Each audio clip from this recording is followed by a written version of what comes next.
Bismillahirrahmanirrahim. Assalamualaikum warahmatullahi wabarakatuh.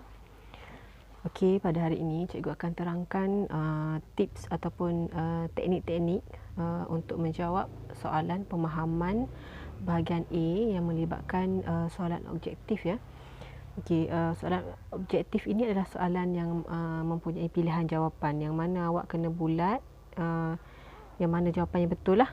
Okey, ada biasanya ada 4 pilihan jawapan. Okey. Kita teruskan. Cikgu akan menggunakan campur ya, dialek Kelantan dan bahasa baku untuk memudahkan kamu faham ya. Okey. Okey, cikgu akan ulang. Okey, untuk soalan pemahaman bahagian A, dia ada soalan yang soalan objektif, iaitu soalan yang mana dia bagi 4 pilihan kepada awak. Awak perlu pilih salah satu sahaja, mana ada A, B ataupun C. Untuk menjawab soalan yang dia bagi, soalan A, B dengan C ni, perlu baca dulu petikan. Dia bagi dah petikan ke kita. Okey, petikan ni cikgu ingatkan sekali lagi, kena baca, orang panggil baca sepitah lalu, sekejap sahaja, tidak perlu faham lama, tidak perlu faham mendalami satu-satu. Sebab apa? Sebab bila kita nak baca satu-satu memerlukan masa yang lama. Kita baca sekali limbah saja untuk dapat jawapan kepada soalan yang diberikan. Okey. Okey, setakat tu. Okey, kita akan pergi baca dulu untuk jawab soalan. Okey, satu lagi tips. Biasanya soalan dia akan ikut urutan daripada perenggan. Tengok dah ni ada berapa perenggan? 1, 2, 3 perenggan. Maknanya biasanya susunan soalan mula-mula jawapan dia ada di perenggan nombor 1. Biasanya. Soalan 2, seterusnya. Dia akan ikut turutan. Jadi tidak perlulah awak untuk jawab soalan nombor bawah ni, awak pergi baca soalan, pergi baca perenggan yang pertama. Tak perlu. Biasanya gitu. Okey. Tapi ada juga pelbagai kemungkinan. Okey. Dia dapat soalan, mula-mula sekali kita kena baca arahan soalan. Ni arahan soalan. Baca petikan di bawah, kemudian jawab soalan-soalan yang berikut. Okey. Kita pun baca. Okey.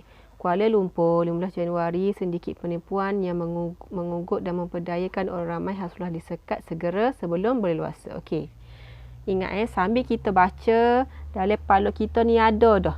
Kita baca untuk sekaligus sahaja. Tapi janganlah baca macam tak tahu sekarang, kena tahu juga, tapi bukannya secara mendalam. Ingat baca kena fokus sebab kita nak baca dengan cepat, tapi kita nak ambil dia punya isi dia untuk nak jawab soalan. Okey, kita berbacalah.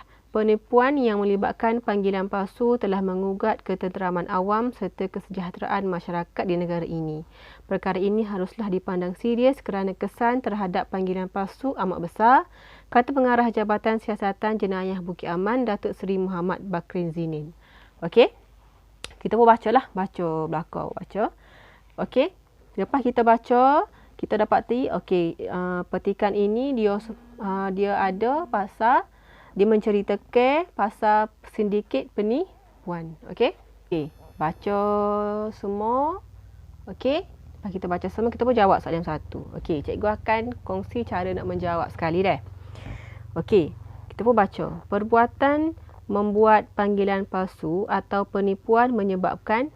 Okey, di sini tips dia, mula-mula kita baca soalan, lepas tu kita kena tahu kata kunci soalan.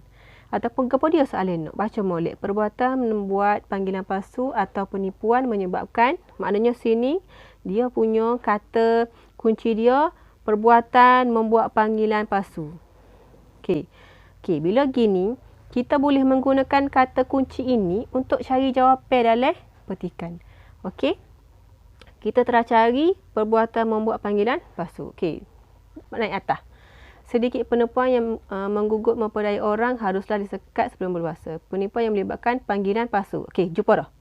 Panggilan palsu telah menggugat ketenteraman awam serta kesejahteraan masyarakat di negara ini. Adakah kita jumpa dah? Membuat panggilan palsu. Sini pun membuat panggilan palsu. Telah menggugat ketenteraman awam. Ni jawapan dia. Okey, lo ni kita dah jumpa dah jawapan kita atas ni. Kita nak cari jawapan kita bawah ni. Okey, nak cari di A ke, B ke, C ke, D. Okey, cara dia sambil-sambil cikgu terang deh. Okey, tengok A. Orang awam hidup lebih aman damai. Betul ke? Salah. Okey, salah sebab ketenteraman awam tergugat. Okey, bila salah, okey, cikgu nak soalan jawapan yang salah awak potong. Okey, ada setengah ni, setengah pelajar. Betul dah. Bila jawapan yang salah, dia pakar. Tapi bila kita pakar, dia akan mengelirukan lagi kita. Sebab kadang-kadang bila kita periksa, kita nervous, kita jadi tak perasan hak mana betul, hak mana salah. Jadi untuk lebih efisien ataupun lebih mengurangkan kecuaian, cikgu nak awak potong. Potong, jangan potong di jawapan saja. Potong sekali dengan huruf A ni. Potong panjang-panjang, tak apa. Potong terai-terai. Okey? Faham dah? Okey. Lepas tu tengok B. Minda golongan remaja lebih terbuka. Okey. Betul ke? Salah. Bila dia salah, potong lagi. Potong. Okey, sekarang ni A dengan B potong. Jangan tengok dah. Okey, gisi pula. Kesejahteraan dalam masyarakat terganggu. Okey, ni macam betul dah. Kesejahteraan masyarakat ni ada jawapan dia. Tapi jangan gaduh. Ya, betul, tengok dulu D. Ikatan dalam masyarakat menjadi lebih erat. Salah. Sebab kita tergugat dah ni, tak tenteram. Maknanya D salah. Bila D salah, B salah, A salah, maka C ni kita yakin dia dah tepat, bulatkan. Okey, bulatkan. Ada satu style lagi dia tanda gini. Palang gini. Tak say, cikgu tak say. Bila gini ada kemungkinan kita tak nampak macam-macam akan terjadi. Jadi bulatkan. Bulat terai-terai sikit. Besar-besar sikit. Biar ada beza. A, B, C dan D kita dapat tahu. C jawapan dia daripada atas ni. C pun kita pilih. Soalan bawah ni kita pilih C juga. Okey, daripada sini kita jawab C. Okey, begitulah soalan seterusnya. 18, 19, 20 sama sahaja. Baca soalan, mengapakah aktiviti jenayah mudah dilakukan? Cari kata kunci dia. Mengapa aktiviti jenayah mudah dilakukan? Ambil kata kunci aktiviti jenayah ini, carilah dalam perenggan. Okey?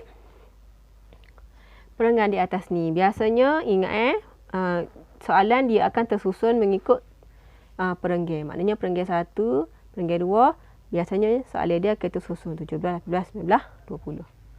Okey? Faham ya? Pertama sekali baca soalan sepintas lalu, baca. Lepas tu tengok jawapan A, B, C dan D, kena pilih satu. Di soalan dah ada kunci, kata kunci. Daripada kata kunci, balik kepada petikan, cari kata kunci.